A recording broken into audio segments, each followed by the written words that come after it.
Are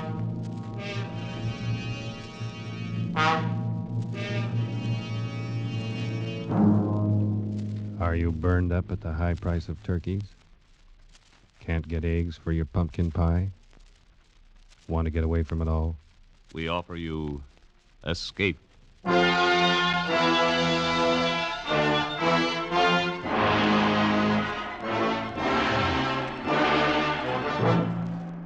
You're trapped in a remote valley of the Andes, walled in by sheer rock precipices, and surrounding you, closing in on you, is a band of blind men who want your eyes. Escape, produced and directed by William N. Robeson and carefully plotted to free you from the four walls of today for a half hour of high adventure. Tonight, we escape to the high mountains of Ecuador and to a remarkable world where sight is unknown, as H.G. Wells imagined it in his curious story, The Country of the Blind.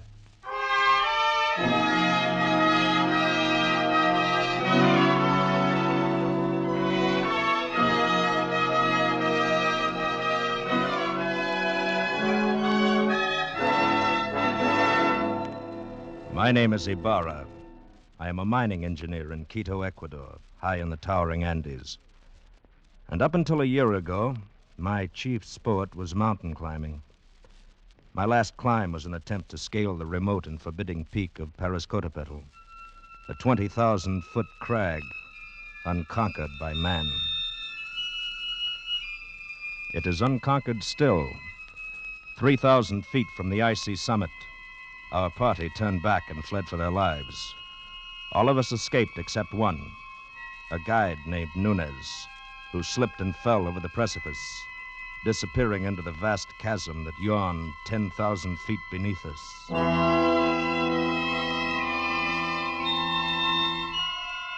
The horror of that man's fall has haunted my dreams for a year.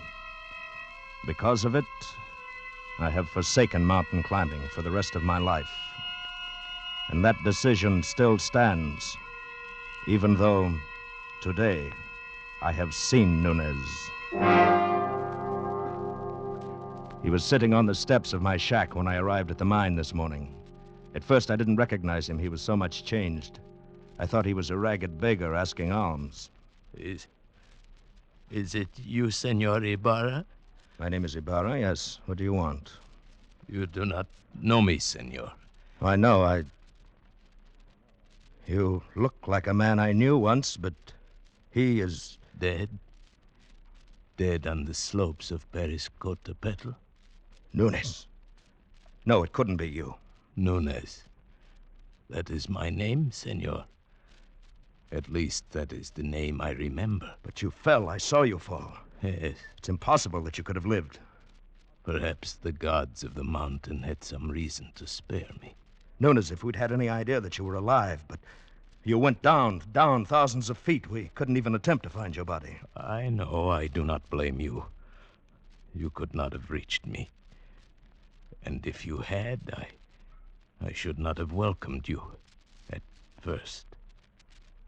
But then later... What do you mean, Nunez? Senor, you will not believe what I have to tell. I can hardly believe that I'm seeing you, talking to you. But what has happened to you? You remember that night, the night I fell? Yes. We had been toiling all day, inching our way up a steep ice wall. And as darkness came, we found a narrow ledge, barely 3 feet wide. It's not very wide, but we can get our shoulder wall up, cut off some of this wind. Hell, that'll be welcome. Yes, but first we'll rest a moment. Look at that icy devil up there glistening in the moonlight. There's another 3,000 feet of sheer ice wall to the top. Well, I can see why no one's ever made it. Think we should go on? I don't know. Nunez, what do you think? It is not my place to say, senor. I was hired to guide you to the top. I agreed. What do you really think? If I believed in the gods of the mountain, as the Indians do, I should be frightened now. Why? Because we have invaded the Forbidden Circle. This part of the Andes is unmapped and unknown, senor. And therefore shrouded in superstition, eh? It is an easy thing to believe strange things in this white loneliness. Some of the legends are really fascinating. I've heard of one, something about a hidden valley called the Country of the Blind. Yes. It is supposed to be somewhere down there below us. A fertile valley which was settled many centuries ago, and then cut off by the great landslide of Arauca. But why the Country of the Blind? Well, even before it was isolated, the people developed a strange illness. All of them slowly went blind. After that, their children were born blind. And the legend is that the valley was the home of the mountain gods. It was too beautiful for human eyes. It's odd. Well, it's all nonsense. Yes, of course. Would be pleasant to find it, though. You know the old proverb, in the country of the blind, the one-eyed man is king? I doubt that we could ever find it. I even doubt if it exists. Of course not. I was only joking. Yes. Well, now if you're arrested, we'll make the shelter wall. Right. I'll give you a hand in a minute. Believe me, Ibarra, for 2 pesos, I'd give up this climb. I never realized how... Senors, I'm slipping! Hang on! No net! No net!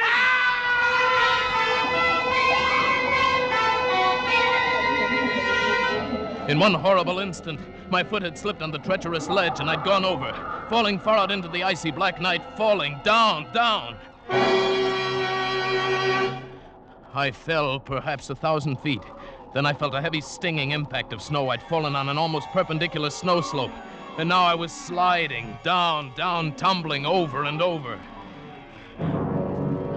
And then suddenly I realized that my own motion had almost stopped.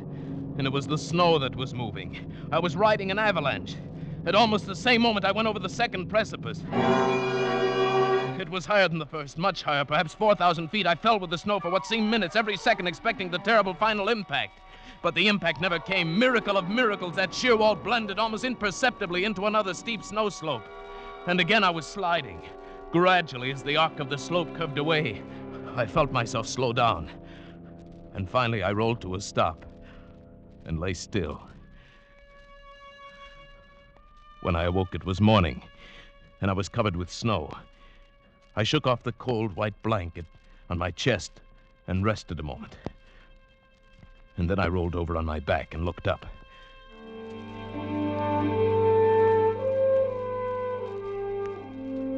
My heart almost stopped as I saw from where I'd fallen. Why, the mountain towered 10,000 feet above me. Then carefully I felt of myself. My clothes were torn. I was bruised and bleeding. I ached in every muscle, but I had not a single broken bone. I lay there and offered up a prayer to the gods of the mountain.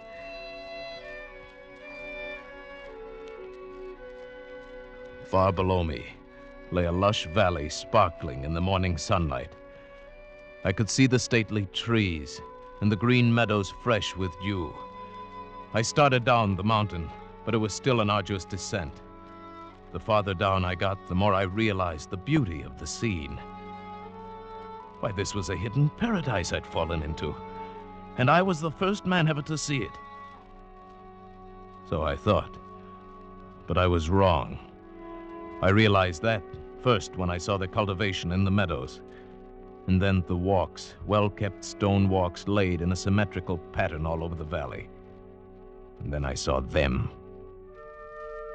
There were men and women lying under the trees and resting in the fields. Nearby, a collection of windowless huts marked a village, and the plastering of the houses was done in a wild variety of colors. I thought to myself, the plasterer who did that must have been blind as a bat. Then I saw 2 of the men quite close to me. They were standing on a bridge over the little stream. They were dressed in odd, loose clothing, and there was a strange look about their faces. They failed to notice me as I approached until I shouted. Suddenly they looked up attentively in my direction. I waved wildly at them, but they took no notice. Why, the fools must be blind. Blind? Could it be that I have fallen into the country of the blind? In the country of the blind, a one-eyed man can be king. Hello there. You needn't be afraid. I won't hurt you. I come in peace. It is a man, or a spirit come down from the rocks. Oh, I'm a man, all right. Just like you, but I've had a miraculous escape, and now I find myself here in your valley. Valley? Valley? Come hither. Let me feel of you. Yes, certainly. Here, my arm. Is my face? You see, I am a man, like yourself. Here, feel my lips. They move with speech. Oh, careful there. Gently, those are my eyes. Eyes. Eyes? That is strange. Feel this Korea. Yes, I feel. Careful. Feel the eyelids flutter? He is but imperfectly formed. Some strange bulge there. Unseemly. No. You see, your eyes are shrunken in, but mine are whole. I can see. See? Pedro, he is a strange wild one. Where does he come from? He must have come down out of the rocks. No, from over the mountains, out of the country beyond there where men can see. From Bogota, where there are 100,000 people and a city stretches out of sight. Sight? What strange words he uses, without meaning. And feel the coarseness of his hair, like a llama's. Our fathers have told us men may be made by forces of nature. It is the warmth of things, and moisture, and rottenness. Let us lead him to the elders. But no one need lead me. I can see. See? Oh, yes, of course, I can...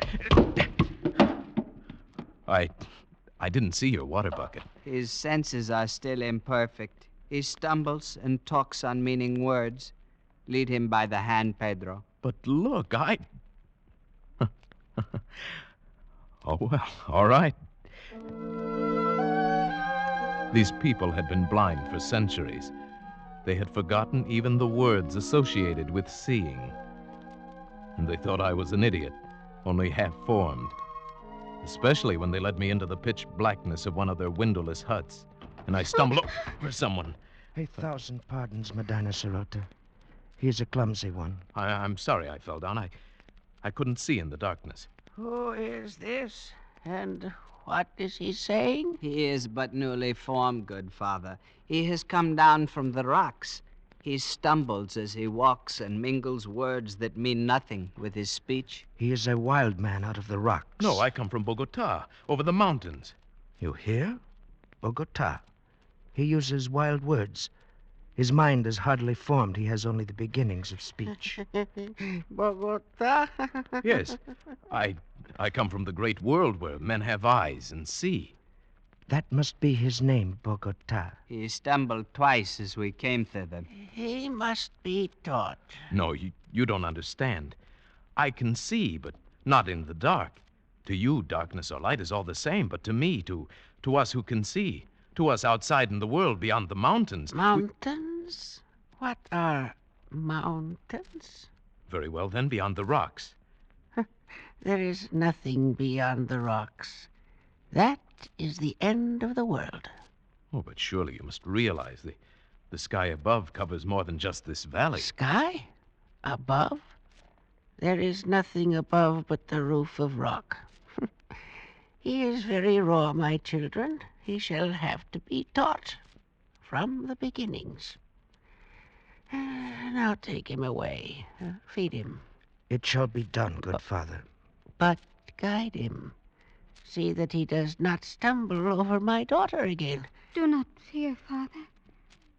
I shall guide him myself and feed him. Very well. Come, take my hand. Thank you.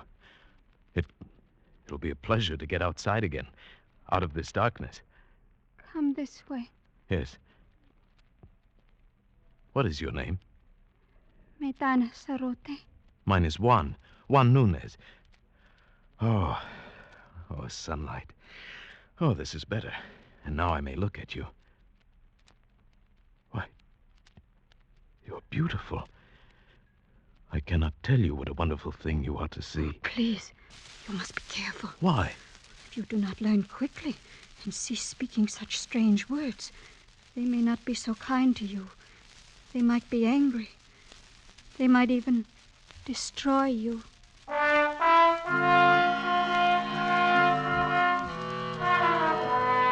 This thought had not occurred to me, and suddenly I had a twinge of fear. Still, the proverb kept running through my mind. In the country of the blind, a one-eyed man is king. But try as I would, I could not make them understand my wonderful gift of sight. They thought me stupid and untaught, almost an idiot. Day by day, I learned their peaceful ways, but they could not learn mine. It was beginning to get on my nerves. Theirs too, perhaps. Bogota? Bogota, come hither. Bogota, you move not. No, and I won't, you old beetle. I'll show you. I'll leave the path. Bogota, trample not on the grass. It is not allowed. How did you know I stepped on the grass? I heard, of course. Heard, but I didn't make a sound. Why do you not come when I call you? Can you not hear the path as you walk? I can see it. There is no such word as see. Cease this folly and follow the sound of my feet. Oh, my time will come. You will learn. There is much to learn in the world. Has no one ever told you in the country of the blind, the one-eyed man is king? Blind? What is blind? Oh, never mind. Bogota, I must warn you. Just keep quiet and learn. And stop this nonsense about seeing. Nonsense, is it? I'll show you I've taken enough of your insults. Unformed mind, got no sense yet. I'll be king here. I can see and I'll be king. Bogota, stop it. No, I'm through with your orders. I'll show you what an advantage sight can be.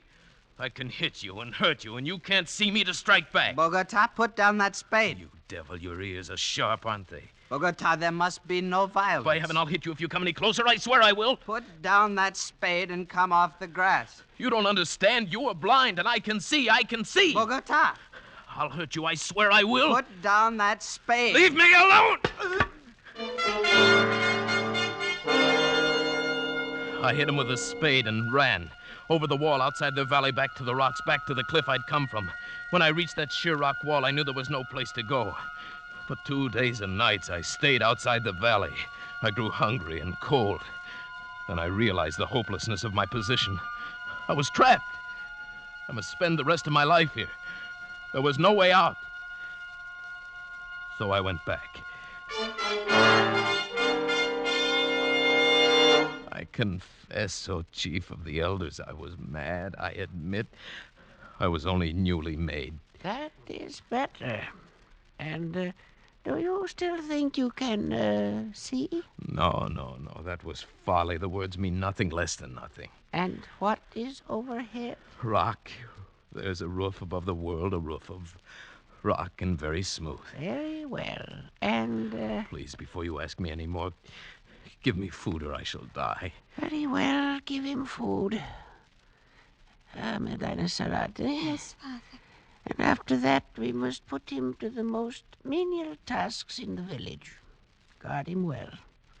And perhaps he shall learn yet. Thank you. Thank you.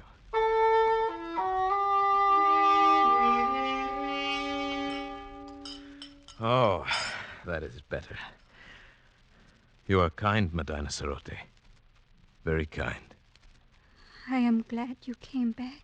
You are? If they were all like you, I should never have run away. What was that word you said I was? Beautiful. You are. Well, even your eyes, they're not shrunken depressions like the others. It means something nice, beautiful. Something very nice, Medina Sarote. Tell me, why is it you have no husband? I have a disfigurement. These long hairs. Oh, your eyelashes? Oh, but they're beautiful. They are considered a disfigurement. You're the most lovely girl in the valley. But they wouldn't know, would they? You have no lover? No. Medina Sarote, what do you think of me? Do you think of me as an idiot like all the rest do? Oh, no. No, you have much to learn, but you will learn it, I'm sure. And you are kind and gentle. And your voice is soft. You speak words that are soft and warm. No one has ever spoken such words to me. Then I shall speak them often, Medina Cerote. You are the only one in this valley, in this whole world I care for.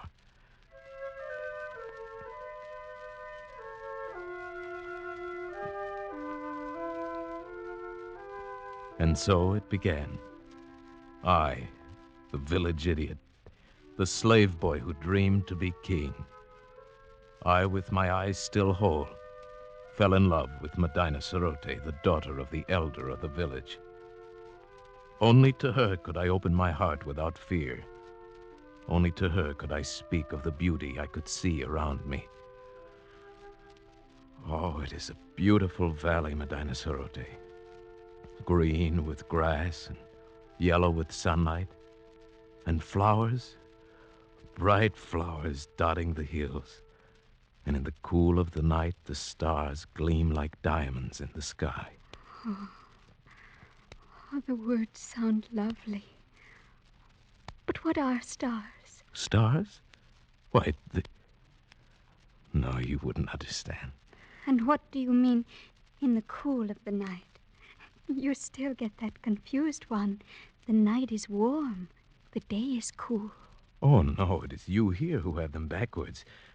Because the darkness means nothing to you. You work in the cool of the night and sleep in the heat of the day, but... You are teasing me. No. Oh. What does it matter? All that matters is you. You. Here beside me, Medina Cerote. I love you. And I love you.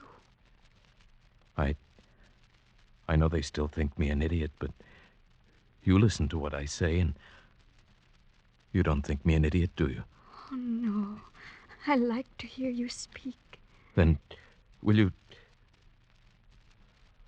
marry me? Yes. Yes, Juan. I will marry you.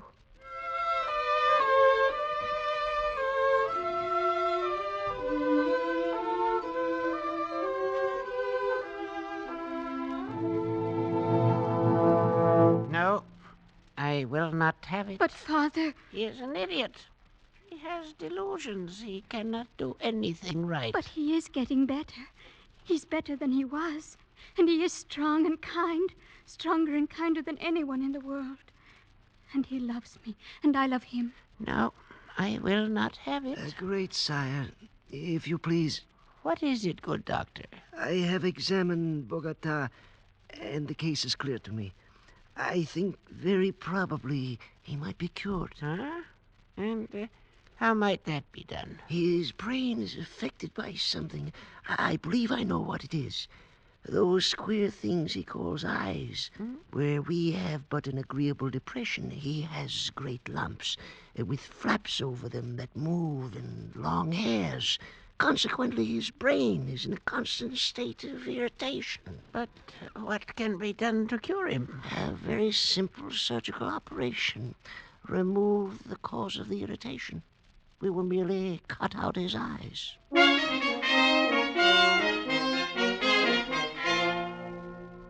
But, Juan, they say it will make you well.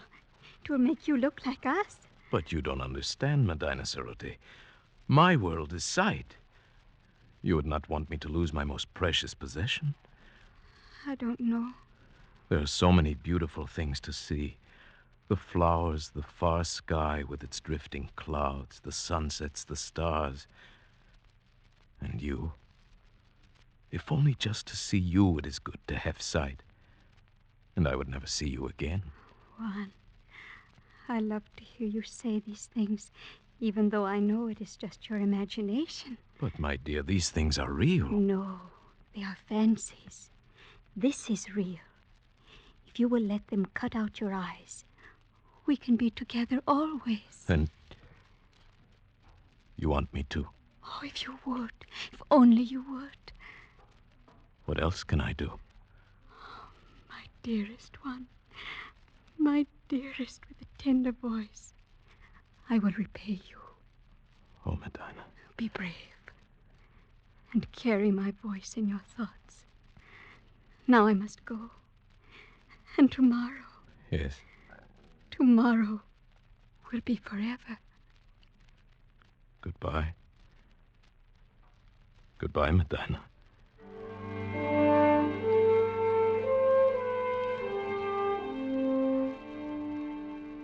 I suppose I knew it then, when I said that.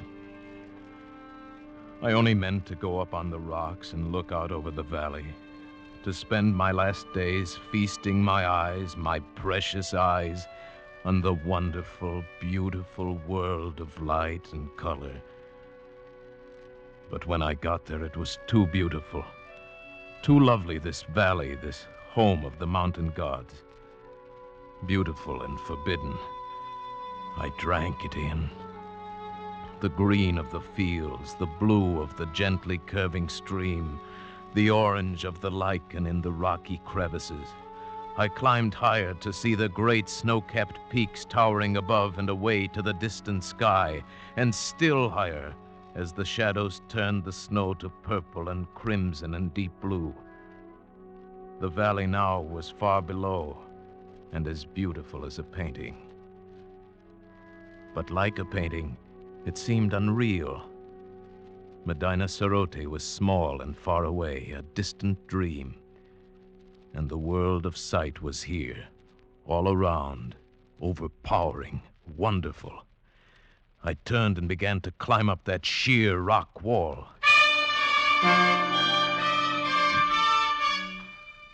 How many months it took me to make my way out over those mountains, over glaciers and snowfields and sheer precipices, I cannot guess.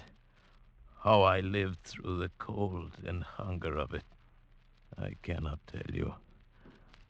But I'm here at last, back from the country of the blind. Good heavens, man. What an experience. Yes. Terrible and wonderful.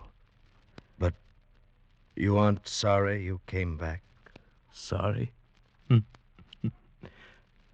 I see her face clearly now. It is the only thing I see. Nunez, come, you need food. Here, take my hand. Thank you. Where is it, Senor Ibarra? Nunez. Yes. The gods of the mountain have had their revenge. Those months of crawling over the snow and ice, with the sun glaring down. Yes. I am blind.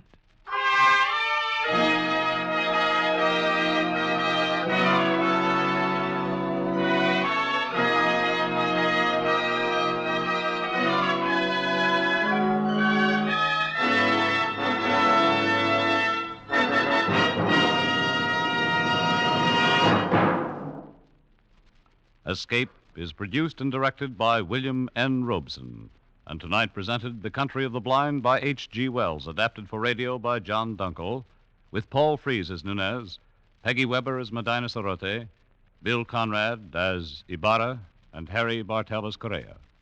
The special musical score was conceived and conducted by Cy Fewer. Next week,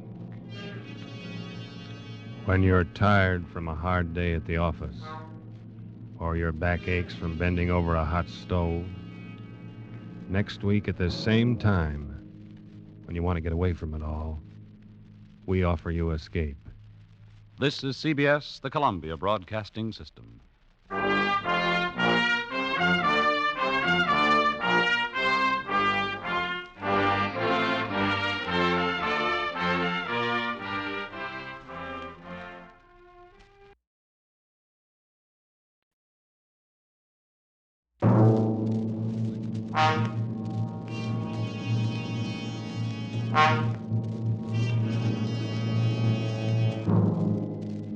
You are alone in the dark forest, and behind you somewhere is the werewolf waiting to drink your blood.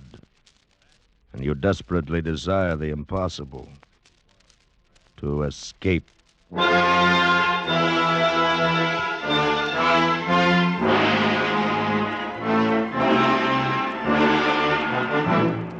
Escape, produced and directed by William N. Robeson, and carefully plotted to free you from the four walls of today for a half hour of high adventure.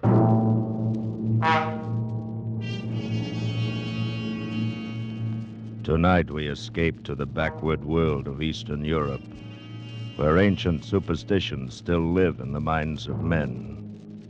Tonight we escape with Geoffrey Household's grim story, Taboo.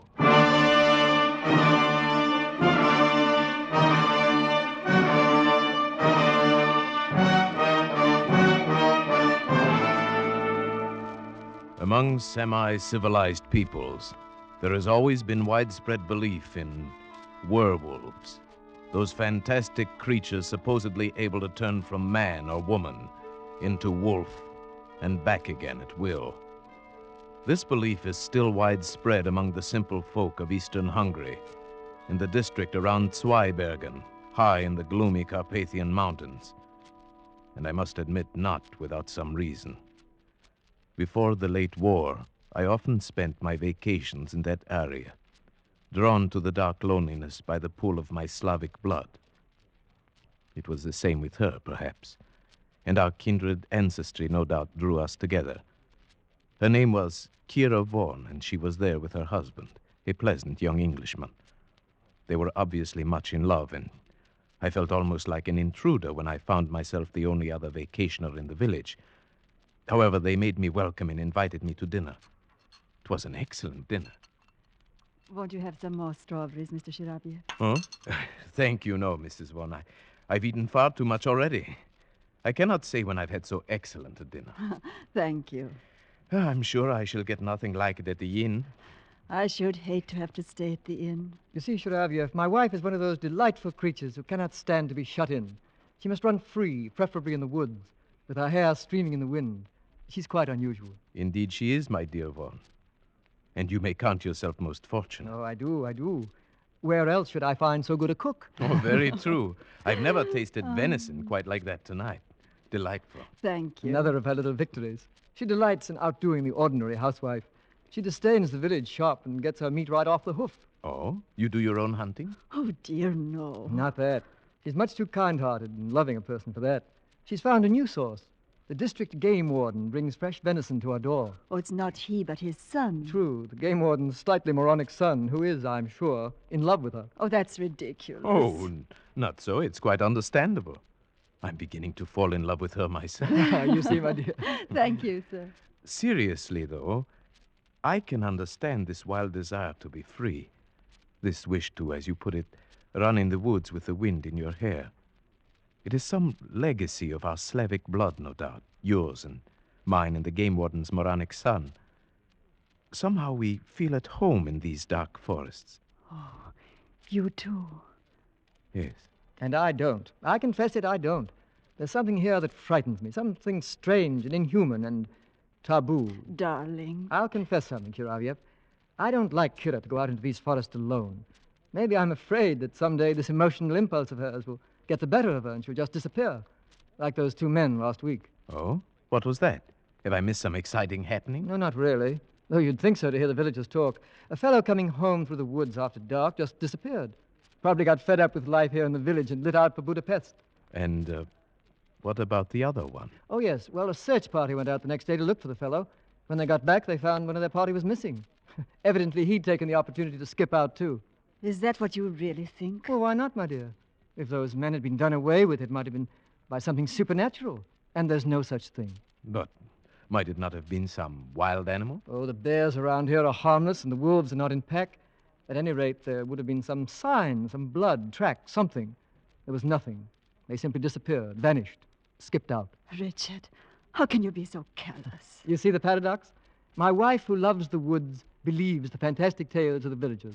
I, who confess to finding the woods strange and frightening, do not believe them. Perhaps it is because you are frightened that you are afraid to believe them. What do the villagers say? Well, you know this district well enough. They're talking of werewolves and such tommy rot. Oh, it's utterly fantastic. Yes, to you, an Englishman, it would be. And it isn't to you? Fantastic, yes, I suppose, but Perhaps Mrs. Vaughn and I, who feel at home in this forest, can understand and believe such fantasy a little more easily than you. Yes, I remember many times as a child, I dreamt of being an animal. I thought then that I would love it. The freedom of the forest. Exactly. That primitive instinct is so deep within us all. A heritage of some dim, distant past. In us Slavs, it lies closer to the surface. Takes very little to bring it to light. Yes, that is true. Well, you've placed my wife in a new life, Shuravyev. You'll have me suspecting her of changing into a wolf and running out to the forest to murder people. Oh, please, Vaughn. You take me too literally.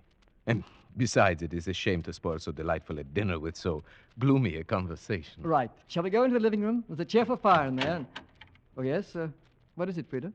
Beg your pardon, sir, but a message just came from the village. Oh? What is it? They want you and Mr. Sharaviev to come down there now. They're organizing another search party. What? Yes. There's another man missing. Kira! Catch her, Sharaviev. She's fainted.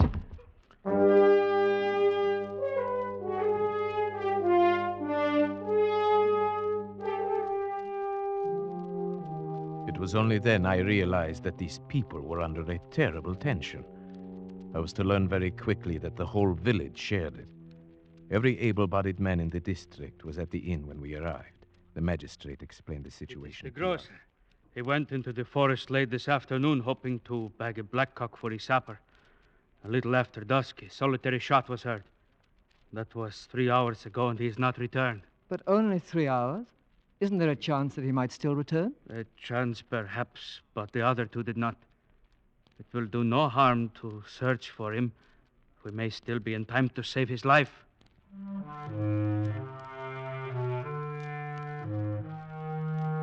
We searched most of the night, and then next morning, Vaughn and I went out again. We climbed to my favorite spot for hunting blackcock, then followed the trail down to the village, the trail the missing grocer would have taken. I was beginning to be a little exasperated at Vaughn. He seemed to be so casual and uninterested, as if he were convinced that this one, too, had merely skipped out. But I underestimated him. He was a skilled tracker, and suddenly he did show some interest. Wait a minute. Someone has turned aside from the path here. Hmm? He was in a hurry. I wonder why. I think you are right. There are some broken branches. Why? Why here? It's hardly likely anyone would go plunging into that thicket unless he had a reason. Wait. See that big white rock behind the thicket? When you're being followed, it's comforting to have a clear space around you. You'd feel safe up on top of that rock with a gun in your hands, if you got there in time. You may be right. Let's go up. Righto. We forced our way through the underbrush to the rock. It was 30 feet high on the downslope side, and a hot spring at the foot of it bubbled out of a cavity scarcely 2 feet wide. We made our way up to the slope, around it, and came out on top. There was nothing there except for some ivy in the cracks, and one small, stunted tree. Aha! Look at that. Where? The tree. The entire base has been shattered by a charge at close quarters. Perhaps that was the shot that was heard. You're right, it must be. They say there is always a tree between you and it. What do you mean, it? The werewolf. Well, this must have been a baby one then.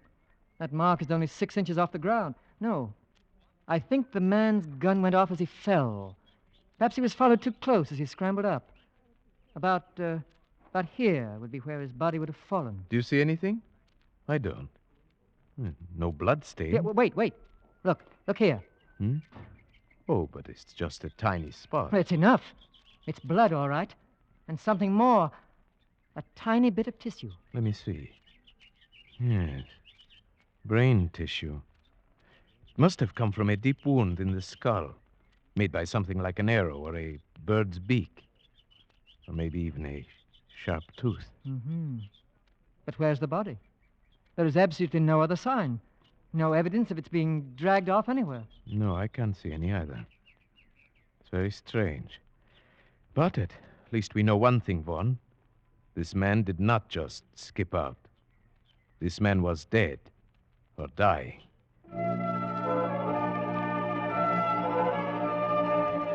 When we brought our information back, the excitement of the village mounted. The peasants crossed themselves, and at the inn, the old tales were being told. That's old Weiss, the game warden, talking now. And Joseph Weiss, his son, beside him. The moronic son? Yes. The old man is a character, too. Listen. The biggest one my grandfather had seen, and it followed him in the forest. Time after time, he met at the twilight outside his cabin, and time after time, he fired at it point blank, but he couldn't hurt it. Then he pounded a silver penga and loaded his gun with it. One shot and the wolf disappeared. But next day, they found Heinrich the cobbler dying in his house with a beaten silver coin in his belly. Fools! You believe such stupid talk? Joseph! My grandfather used to tell the same story. Only when he told it, it happened to his grandfather. Anyone can see it didn't happen at all. Such things can't happen. Joseph, you call your father a liar? I do. Well, far from being a moron, Joseph seems to have more sense than the others. Perhaps. Joseph, you're not afraid of this werewolf, then, eh? I? No. Why not? The whole village is frightened. I'm used to walking alone in the woods at night. You've got to be a part of the forest, then you'll not be afraid of it. You do believe in werewolves, then, eh? I don't say a man can turn into a wolf, no. But I can understand why he'd want to. Your theory again, Sharavyev. Yes. I think I understand that too, Joseph. But what does it feel like? It feels as if the woods had got under your skin, and you want to walk wild and crouch at the knees. Yes. I think he's perfectly right. And you explain it by some primitive urge? Possibly. There may be many reasons. Physical hunger could be one. We sometimes forget that man was once a fleet-footed hunting animal with all the necessary instincts. Hunger? Yes, we all know about that. About what it can do to a man. I've been trapped in a cliff for 5 days, I know. None of you have suffered hunger as we did in the prison camp during the war. None of you knows what it is to eat. Joseph, let's not talk about it. He gets so upset remembering. Well, we'll have to go on searching for the body and for the werewolf. You'll not find it. Not until you arm yourselves with silver bullets. Perhaps it is gone now, whatever it is. The search parties may have frightened it away. It wasn't frightened by the first search party. It simply took one of them. Now it is still here. And it will strike again. You may be sure of that.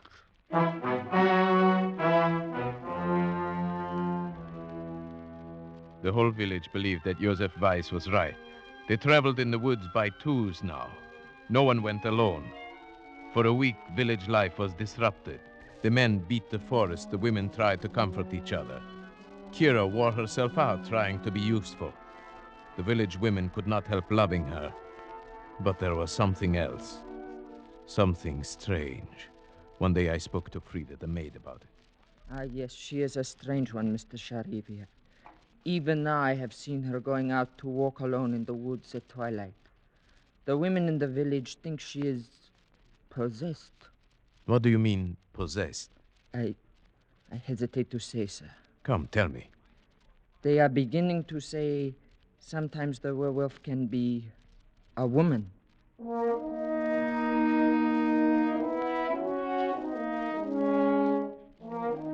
At first, the suggestion seemed so ridiculous to me that I hesitated to speak of it. But then I decided to tell Vaughn before this rumor could reach Kira herself. He was naturally much upset. That settles it, Sharavyev. We've got to do something. Something, yes, but what? There's only one thing we can do. Track down this supposed werewolf. But that's what we've been trying to do for a week. How can we It's really very simple. We'll offer him bait. Bait? Who will be this bait? You and I, Sharavyev. If you're game. Why, yes, of course I'm game. Good. But how? Are you going to tie me to a tree and watch out with a gun? That's about right. Only we needn't tie you up. And since it was my idea, you can have first turn with the gun. Are you a good shot? Right. This is no time for false modesty. Yes, I'm a good shot. Very well. It'll be night, and we'll have to shoot with only the moonlight. Where do we go? To the rock? Exactly. And the sooner the better. Tonight? Tonight. And say nothing, absolutely nothing, to anybody. Especially to Kira. I understand. This is between us. Either we win, or we simply disappear.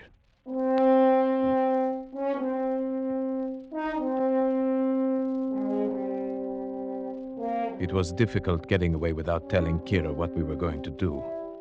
She seemed to sense that something was wrong, and she sat staring after us with strange, angry eyes. In the village, Vaughn and I parted and made our ways to the rock separately. I reached there first and settled myself on top of the rock, almost covered by the ivy, the gun across my knees.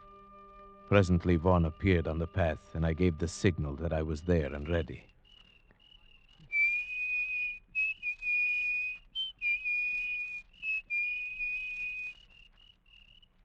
The trap was set. In the eerie stillness of the dark forest, we waited. Vaughn paced slowly on the path. I kept the gun sight trained a yard in back of him as he walked. Minutes passed in silence. Hours went by. Nothing happened. It was almost midnight, the end of our vigil. Vaughn waved his hand and started off down the trail. He would go fast in case he was followed, taking a shortcut down an old timber slide.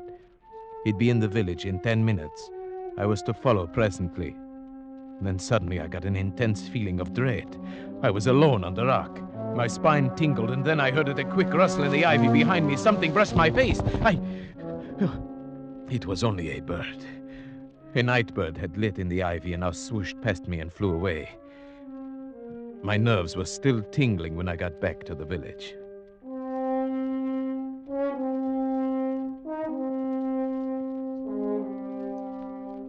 Next day, when I went to see Vaughn, he gave me a warning glance. Kira was suspicious. I could see the question in her eyes when she greeted me. So, here is the other culprit. Which of you is most to blame for keeping such late hours? Why, I supposed to keep peace in the family. I should say it is I. No, you can't get him off that easily. I'm the only culprit, my dear. You see, I've never hunted deer at night. I asked Sharaviev to help me. I suppose you shoot the poor things while they sleep. Oh, no, while they're having their dinner, if possible. You're cruel and heartless, both of you. Oh, it's no use letting her start an argument, Sharaviev. I'll go get us a drink. Oh, yes, thank you. I'd like that. Why do you look at me like that? Was the hunting good last night? No, not very. We didn't get anything, as you see. I'm afraid you'll still have to depend upon Joseph for your venison. Where did you hunt? Why, simply in the forest. Nowhere in particular. You're not telling me the truth, are you? My dear, I don't know what you're thinking, but I assure you... Oh, never mind. I suppose it is best I don't know. But take care of him, please. Of course I will. If anything should happen to him. But what could happen? You know. You understand these things.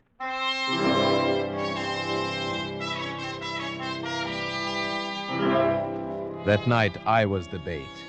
And I confess, walking there on the moonlit path, the dense undergrowth pressing close on both sides, the forest all around me, that I felt a strange terror. But nothing happened. Once a bear ambled across the path, paused, sniffed, and disappeared into the brush. Then a little later, I thought I saw a flicker of white in the clearing below, but it never reappeared, and I decided it must have been a ripple of grass in the moonlight. At midnight, we returned to the village, and I was beginning to wonder if our trap would ever be sprung. We must keep on, Sharaviev.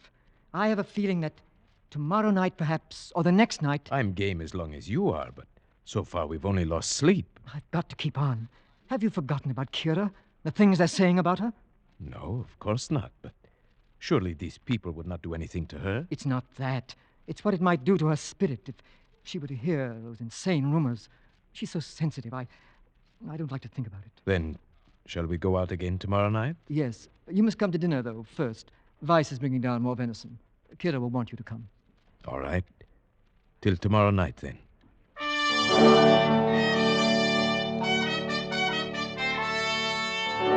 After dinner, we went out for our third night on the rock. Vaughn was the bait tonight, and I the watcher. The forest was alive with sound. A deer coughed. The bear came ambling back as woolly and harmless as a dog. I was watching him when suddenly he paused and sniffed the air, then disappeared into the trees. The animal sounds quieted one by one, and a tense stillness fell over the forest. My hand tightened on the gun, and suddenly I saw it. That flicker of white moving fast through the trees. It was coming up the path toward Vaughn, a soft, bulky white blur, coming surprisingly fast. Vaughn's back was turned. He did not see it. My finger tightened on the trigger. It was only a few yards away when he turned. Kira! I started to press the trigger. No, Sheriff, no! Richard. Kira, what are you doing here? Oh, darling, I was looking for you. I looked last night, too. Oh, Richard. Kira, you shouldn't have. It was foolish, terribly foolish. Richard, there was something after me. I know it.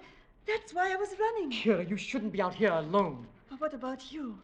Where's Chiraviev? He's up there on the rock, covering me with his rifle. I'm perfectly safe. I'll show you. I'll hold out my handkerchief like this. Now, Chiraviev, put a hole in that. I stared for a moment at the white square of handkerchief, then at the white of her coat. My lips were dry. My finger felt numb on the trigger. Come on, Chiraviev, the handkerchief. Please, God, don't let me miss. There, you see, my dear? I'm perfectly safe. They went down the path together, and I followed after a moment. 100 yards from the timber slide, I knew I was being followed. Even before I heard something in the brush behind me, I stopped and turned around. It moved past me, cutting off my retreat. Now I stood alone in terror, but it was still in the brush. If only I could make the timber slide. I got down safely. I went straight to Vaughn. He came out of the house to talk to me. I told him what had happened. His reaction surprised me. Chiraviev, I'm sorry I had to leave you up there to face it alone, but I had to bring her down. Of course, I know that. And you must believe this. She never left me. We came down together, arm in arm. We came straight down. You must believe that. But of course, why should I think differently? Then you must realize, whoever it was up there in the brush following you, it couldn't have been Kira. Good heavens, Vaughn. Do you think I believe that preposterous story? Well, didn't you? Even up there on the rock, when you hesitated about firing at the handkerchief, didn't you believe it might be Kira? No. Why, no, of course not. But I did. Vaughn knew my thoughts almost better than I knew them myself.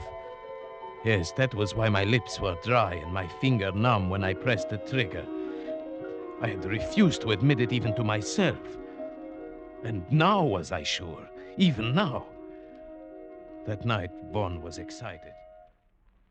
We're going to get it tonight. After last night, it'll be there waiting for us. Yes, I think you are right. But if you are, we wouldn't want anyone else to come walking in on us. It might cause confusion. Don't worry. Kira has promised to stay at home. She says we're doing our duty and she won't interfere. Do you think this is our duty? No. Neither do I. I never feel that anything I enjoy can be my duty. And now, I really enjoy this. Tonight, I'd like to be the bait. No, it's my turn. I won't give it up. Besides, if it's the revenge you want, you have the gun. That's so. All right, then. Tonight, you'll be the bait. That night, for the first time, I regretted ever getting into this mess. As I paced up and down the path, my nervousness grew. Tonight, it would surely come. I felt it. But would Vaughn shoot straight and quick enough? The hours went by. Clouds kept scudding over the moon, leaving me in deep darkness for minutes at a time. I was really beginning to be frightened. Then, a fraction of a second before it happened, I knew it was coming. There was a hot breath on my neck, a crushing weight on my shoulder, something hard against my skull, and the crack of Vaughn's rifle. Vaughn! Chiraviev, are you all right? Yes, I think so. What was it? A man, a winged. Come on, I'm going in after him. All right, I'm coming. Vaughn, where did he go? I can hardly believe it, but he went right into this hot spring under the rock. But there's hardly opening enough for a rabbit. He went under the water. Come on. Wait, Vaughn, I'm coming with you. We plunged into the spring, wriggling our way forward, not knowing what to expect.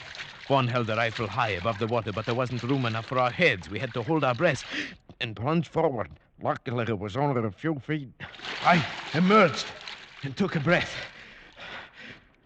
Then I heard one fire. Ah, got him! Where?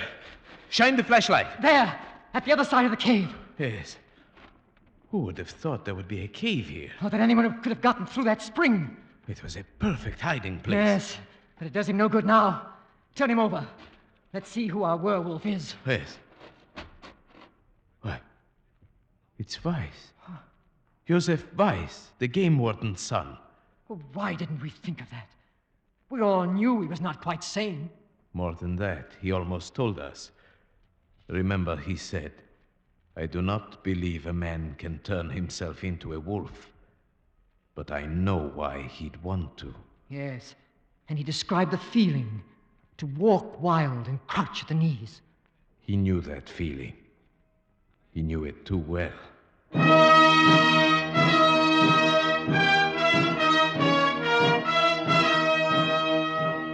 Beside Joseph Weiss, we found a murder weapon. It was a patented animal killer, a heavy iron muzzle that gripped the scalp, a heavy spike that was released by a spring. His hiding place was even more perfect than we had supposed. When the magistrate investigated, he found a passage from that cave which led underground for more than a mile, and finally to the game warden's house, where a ladder led into his cellar. Undoubtedly, Weiss found that dry underground river one day and realized he could use it.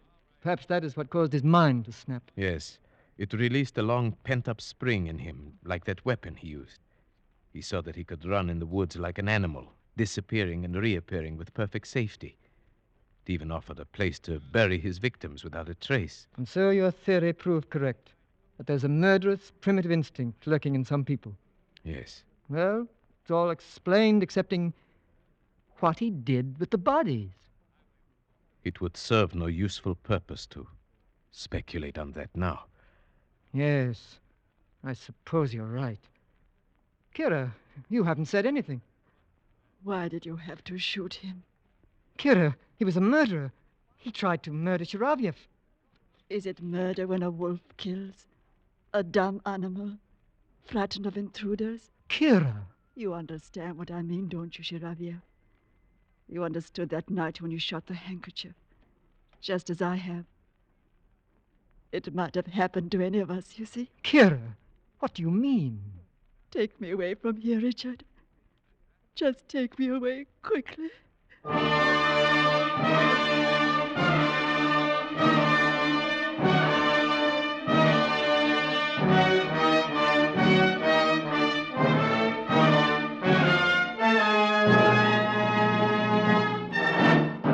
Escape is produced and directed by William N. Robeson, and tonight brought you Taboo by Geoffrey Household, adapted for radio by John Dunkel with Paul Frees as Shiravyev, Marta Mitrovich as Kira, and Morgan Farley as Vaughn. The special musical score was conceived and conducted by Cy Fure.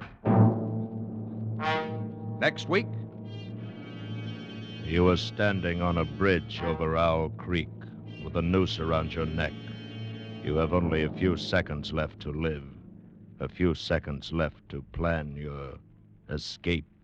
Next week, we escape with Ambrose Bierce's famous story, An Occurrence at Owl Creek Bridge. Good night, then, until the same time next week when we again offer you Escape.